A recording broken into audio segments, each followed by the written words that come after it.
ለምን ብትሉ ጌታ ያዘነላት ሴት ናት። ጌታ የራራላት ሴት ናት።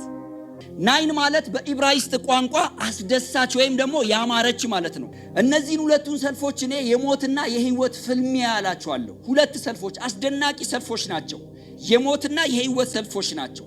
ታሪኩ የሚቀየረው በከተማይቱ መግቢያ በር ላይ ነው።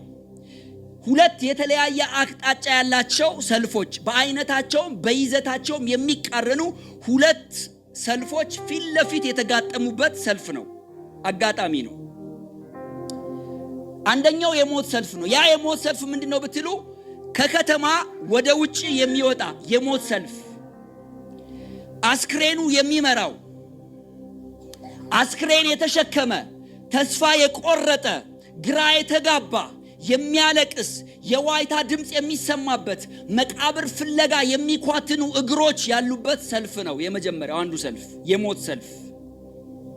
ሰዎች ያቀረቀሩበት፣ ተስፋ የቆረጡበት፣ ማቅ የለበሱበት፣ ብዙ ሰዎች ከንፈራቸውን የሚመጡበት፣ አንዳንዶቹ ደረታቸውን የሚደልቁበት፣ አስፈሪ ድባብን የተላበሰ ከፍተኛ የሆነ ተስፋ መቁረጥ ያለበት፣ መቃብር ፍለጋ የሚኳትኑ እግሮች ያሉበት የሞት ሰልፍ ነው አንደኛው ሰልፍ።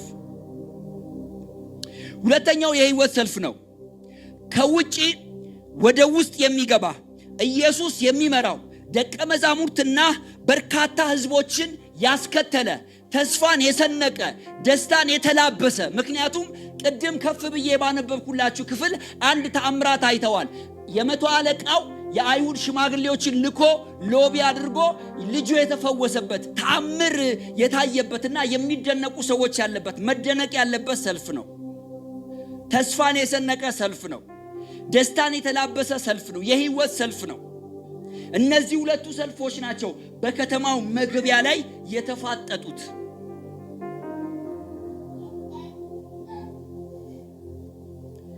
የሰላምና የህይወት ራስ የሆነው ጌታ ባያት ጊዜ አዘነላት ይላል። እስቲ አዘነላት በሉ። አሁንም ማወራችሁ ታሪክ እኔ ልቤን የነካ ታሪክ፣ የክርስቶስን ርህራሄ ያየውበት ታሪክ ነው። ኢየሱስ ይራራል ለሰው። ኢየሱስ በሰው ሐዘን አያሽሟጥጥም፣ አይቀልድም። የምናልፍበትን ኢኮኖሚያዊ ጫና፣ የምናልፍበትን የህይወት ውጣ ውረድ ያያል። ባያትም ጊዜ አዘነላት ይላል። ይሄ አዘነላት የሚለው ቃል አዲስ ኪዳን ቀድሞ በተጻፈበት በግሪክ ቋንቋ አዘነላት የሚለው